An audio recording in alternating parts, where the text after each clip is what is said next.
सितंबर 2021 KP Sharma Oli party की standing committee को बोलते हैं जयशंकर ने मुझे और दूसरी पार्टियों को वार्निंग दी कि अगर इसी फॉर्मेट में कॉन्स्टिट्यूशन लागू किया तो बुरा अंजाम होगा। नहीं देखिए, पॉलिटिक्स में लोग नहीं देखिए, पॉलिटिक्स में लोग बहुत कुछ चीजें कहते हैं।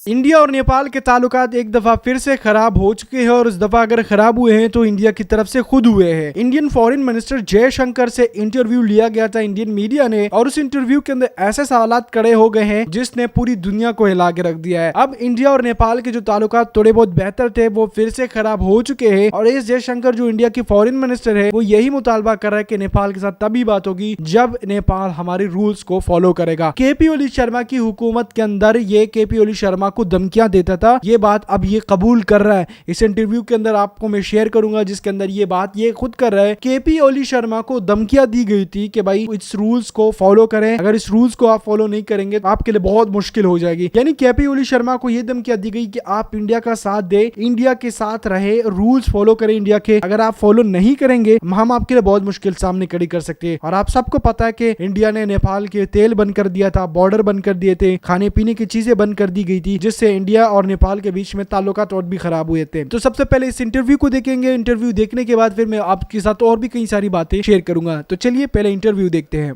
और नेपाल के साथ तो वैसे भी मामला बहुत अलग है, क्योंकि हमारा एक सिविलाइजेशन के तौर पे एक स्पिरिचुअल कनेक्शन भी है। चाहे प्राइम मिनिस्टर की जो इस टेन्योर की इकलौती विजिट है लुम्बिनी वाली, या पशुपति महादेव का मंदिर है, कल्चरल सिनर्जी के पॉइंट ऑफ व्यू से भी।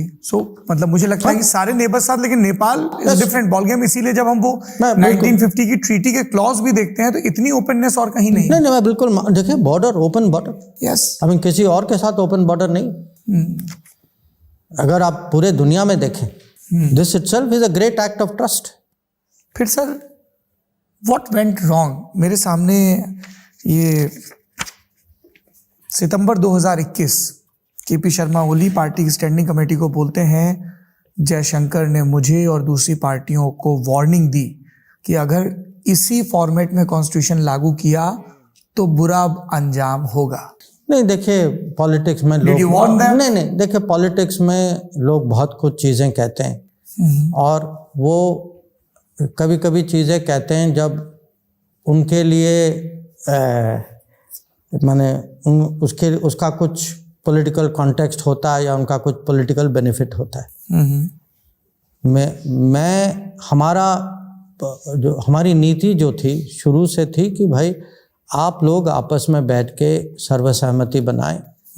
आप माने विदाउट दिस जो उस समय जो गोलीबारी जो चल रही थी ये सब बंद करें। वो हमारे स्टेटमेंट में भी ये लाइन थी। Correct. We are concerned that the situation in several parts of the country bordering India continues to be violent. जिसमें आखिरी में हम बेस्ट विशेस दे रहे हैं कॉन्स्टिट्यूशन पे, लेकिन हम अपने कंसर्न रेज कर रहे हैं। ये तो आई थिंक क्या होता है कि पॉलिटिक्स में लोग इसको थोड़ा मिर्च मसाला के साथ अपने उपयोग के लिए कह देते हैं, ठीक हो जाता है। See, one thing I have also learnt in 5 years in politics, you have to be more tolerant than diplomacy जो है वो हर लाइन हर शब्द पे बहुत you have to be very माने सटीक तरीके से you have to be correct। Politics एक किस्म से it's there is more licence, you know. Yes, so right. क्योंकि जब हम सर्जिकल स्ट्राइक की आपकी प्रेस ब्रीफिंग देख रहे थे तो योर वर्ड्स पर limited calibre target specific counter terrorist operation. You are not using words just like that because you are not in politics back at that time. Nepal पे Indian express में एक शुभजीत राय की report छपी थी जिसमें कहा गया कि 7 चेंजेस इंडिया ने डिमांड किए। एमईए ने कहा ऐसा कुछ नहीं हुआ, अखबार ने कहा हम अपनी रिपोर्ट पे कायम है। उसके कुछ दिनों बाद हम लोगों ने देखा 6 फरवरी 2016 को बीरगंज का ब्लॉकेट खत्म होता है। उसके पहले जो हम चाह रहे थे वो नेपाल को करना पड़ा लिमिटेड स्केल पे। उनको आर्टिकल 42, 86 और 283 चेंज करने पड़े एंड देन वी वेलकम। देखिए ऐसा नहीं है। आई मीन कभी कभी अखबारों की आदत होती है that they tell you that they know more about you than you do yourself। Okay। हाँ, तो because at times government सब चीजें बताती भी नहीं। That is their prerogative। So for them to say, you know, it is their right। But I will only say this। देखिए, you look at our behavior after that also, and even today, you know, हम जो हैं पड़ोसियों को इतनी ही सलाह देते हैं कि भाई हम आपके यहाँ स्थिरता चाहते हैं, प्रगति चाहते हैं, उन्नति चाहते हैं।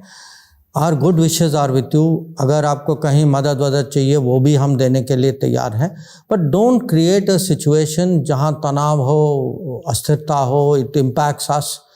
So you know for any big country you don't want, अपने बॉर्डर पे कोई नहीं चाहता that there is tension and there is trouble. This is common sense. Yes. So we are see even today. अब नेपाल में सरकार बदली है. I have sent a letter of congratulations to the new foreign minister. ये होता है, politics में होता है, कोalition पॉलिटिक्स में और भी होता है. So were you surprised with प्रचंड somersault? नहीं, देखिए आई मीन सब, और इट वाज प्रेडिक्टेड?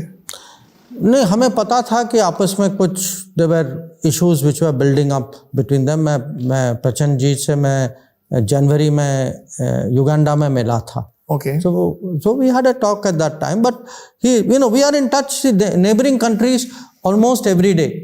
हमारे ambassadors, you know our best ambassadors are in the neighbouring countries. We monitor it very carefully. Most of our neighbours also, उनका वहाँ भी स्वाभाविक है कि वहाँ कुछ हो तो वो आपके साथ शेयर भी करते हैं।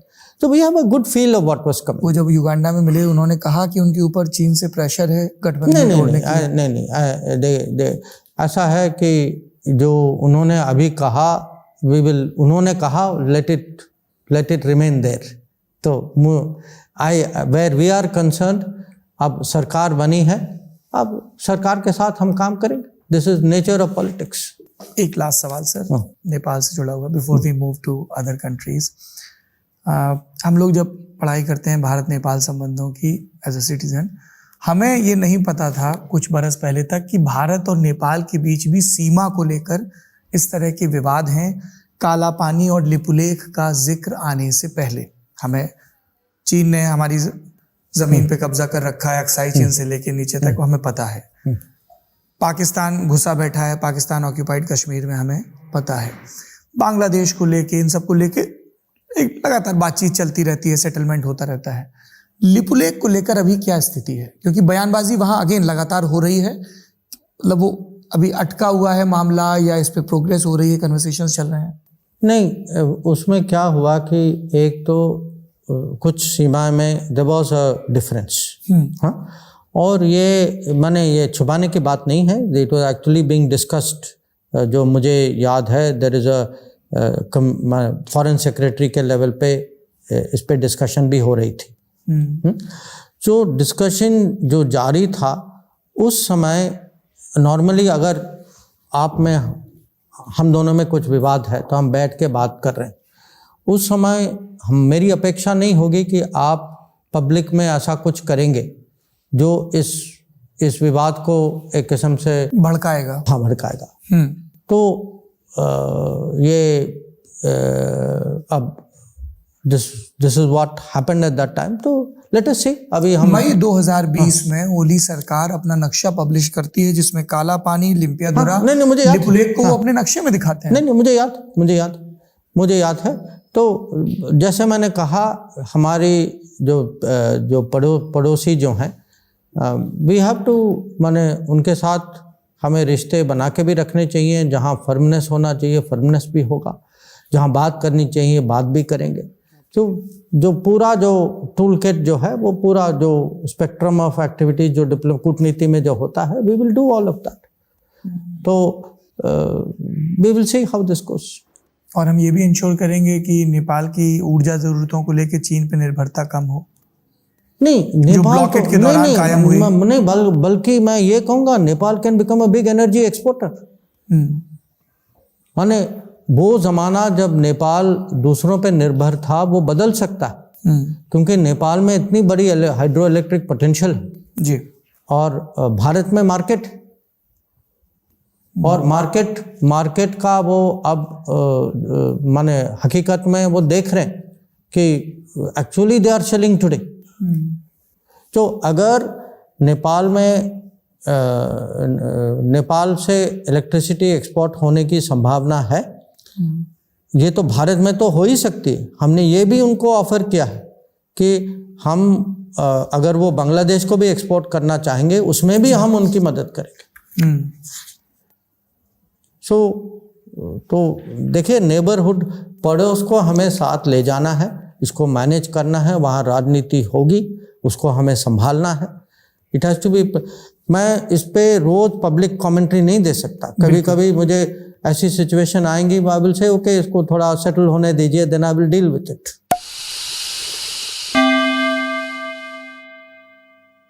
तो भाई एस जयशंकर से ये सवाल पूछे गए थे कि आपने ही धमकियां दी थी केपी ओली शर्मा को कि आपकी हुकूमत को गिरा देंगे और आपके साथ संगीन मामला होंगे, जिसमें एस जयशंकर पहले हंसे, फिर बोलते हैं हाँ, फिर बोलते हैं नहीं, ऐसा नहीं होता। पॉलिटिक्स के अंदर ऐसी चीजें होती है। तो भाई पॉलिटिक्स के अंदर ऐसी चीजें होती है, बट ये सेम पाकिस्तान जैसे वाले हालात क्रिएट करने की तरफ जा रहे। जैसे डोनाल्ड लू जो थे अमेरिका के, पाकिस्तान को धमकियां देता था, सेम एस जयशंकर ने वही काम किया। डोनाल्ड लू भी एक फॉरेन मिनिस्टर थे और एस जयशंकर भी एक फॉरेन मिनिस्टर थे। तो दोनों के तकरीबन हालात एक जैसे ही और दोनों एक जैसे काम कर रहे थे। और दोनों की वजूहात अगर हम देखें तो नेपाल के अंदर जो ब्लॉकेज हुई थी 2016, 2018 और 2019 के अंदर दशहरे के मौके पर, तो नेपाल के लोगों के दिलों में जो मोहब्बत थी इंडिया के लिए वो नफरत में चेंज हो गई। और उसके बाद भी इंडिया और नेपाल के ताल्लुकात काफी खराब हुए। इंडिया ये चाहता है कि भाई नेपाल के अंदर जो भी चीज है वो हमारी मर्जी के मुताबिक हो, हमसे वो पूछे ना कि हमें बताए। मतलब अगर चाइना के साथ वो कोई डील करे तो ना कि वो हमें बताए, बल्कि हमसे पहले पूछे कि भाई इनके साथ डील करनी चाहिए या नहीं करनी चाहिए। इंडिया नेपाल को ऐसे दबोचना चाहता है या ऐसे उसके ऊपर काबिज होना चाहता है। इंडिया नेपाल के रिलेशन के बारे में अगर मैं बात करूं तो ये अभी से खराब नहीं है, ये काफी टाइम से खराब है। तकरीबन मैं कोई 2019 से तो देख रहा हूं कि भाई ठीक होते हैं फिर खराब होते हैं। और इंडियन फॉरेन मिनिस्टर यहाँ पे ये बात करे कि भाई हमने बॉर्डर खोल के रखे हुए हैं। भाई ये बात छोड़ दो कि आपने बॉर्डर खोल के रखे हुए। नेपाल अगर आपके साथ ताल्लुकात अच्छे रख रहा है तो आप भी रखने चाहिए। बॉर्डर दोनों तरफ से खुला हुआ है, दोनों मुल्कों को फायदा है, ना कि सिर्फ नेपाल को फायदा नहीं है। अगर आप ब्लॉकेज रख देते हो तो ऑटोमेटिकली अब नेपाल चाइना की तरफ जाएगा और चाइना से चीजें इंपोर्ट करेगा, खरीदेगा, फिर इंडिया के साथ कोई ताल्लुकात रखेगा ही नहीं। कैसे कोई सरवाइव कर पाएगा? उन लोगों के लिए मुश्किलात हो जाएंगी जिनकी फैमिलियां आधी इंडिया में और आधी नेपाल में है। उन लोगों के लिए प्रॉब्लम होगी जो लोगों के बिजनेसेस आधे इंडिया और आधे नेपाल में है। प्रॉब्लम उनके लिए नहीं होगी जो बॉर्डर बंद करेगा और जो ये धमकियां लगाएगा पॉलिटिकल लीडर्स को, भाई आपके साथ ये कर देंगे, आपके साथ वो कर देंगे। ये सारी चीजें जो है वो जो टुच्चे पॉलिटिकल लीडर होते हैं, जो गधे होते हैं ना, उस टाइप के पॉलिटिकल लीडरों की धमकियां होती है कि भाई आपका ये कर देंगे, आपका वो कर देंगे। तो ऐसा नहीं होना चाहिए। नेपाल इंडिया का ताल्लुकात को बेहतरी की तरफ लेके जाया जाए, ना कि ये जो खराब है इसको आगे बढ़ाया जाए। वेल, अगर आज की वीडियो अच्छी लगी है तो लाइक लाजमी करिएगा। मिलते नेक्स्ट वीडियो में।